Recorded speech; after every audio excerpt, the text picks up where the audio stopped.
Yes. Thank you. Anji గారు ఇప్పుడు మాట్లాడతారు. నమస్తే అండి అందరికీ. నా పేరు అంజీ వల్గుమాన్. మీడియా మిత్రులకి, స్టేజ్ మీద ఉన్న అందరి నా పెద్దలకి, నా మిత్రులకి, నా ఫ్రెండ్స్కి అందరికీ కూడా నమస్తే, పాదాభివందనం. అయితే ఫస్ట్ టైం మైక్ వస్తుంది, వచ్చింది నాకు.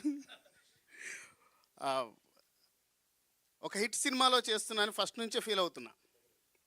ఫస్ట్ టైం అంటే చాలా సినిమాలు చేసినా అందరికి తెలిసినట్టు నేను ఫస్ట్ టైం ఒక హిట్ సినిమాలో చేసిన అని గర్వంగా ఫీల్ అవుతున్నా. ఈ సినిమాని 9 ఇయర్స్ నుంచి 90 ఇయర్స్ వరకు అందరూ చూడొచ్చు. అందరికీ ఎంటర్టైన్మెంట్ ఉంటుంది, అందరికీ గుణపాఠం కూడా ఉంటుంది. 9 ఇయర్స్ నుంచి 90 ఇయర్స్ వరకు అందరూ చూసే సినిమా ఇది. అందరికీ గుణపాఠం ఉంటుంది, అందరికీ ఎంటర్టైన్మెంట్ కూడా ఉంటుంది. హుషారు పిట్టలు అందరికీ ఎవరెవరైతే మన హుషారు పిట్ట, నేను కూడా జంజి కిట్ని, ఎందుకంటే జంజి జనరేషన్ ఉన్నాను కాబట్టి నేను కూడా జంజి కిట్ని, కాబట్టి అందరికీ మంచిగా ఉంటుంది. నేను గర్వంగా చెప్తున్నా, ఇది ఇట్టి సినిమా. అందరికీ స్టేజ్ మీద ఉన్న అందరికీ థ్యాంక్ యూ సో మచ్. ప్రతి ఒక్కరికి థ్యాంక్ యూ. ఈ లాజిక్ ఏదో బాగుందండి. ఈ లెక్కన బెక్కం వేణుగోపాల్ గారు అసలైన జెన్జీ కిడ్ కదా ఇక్కడ.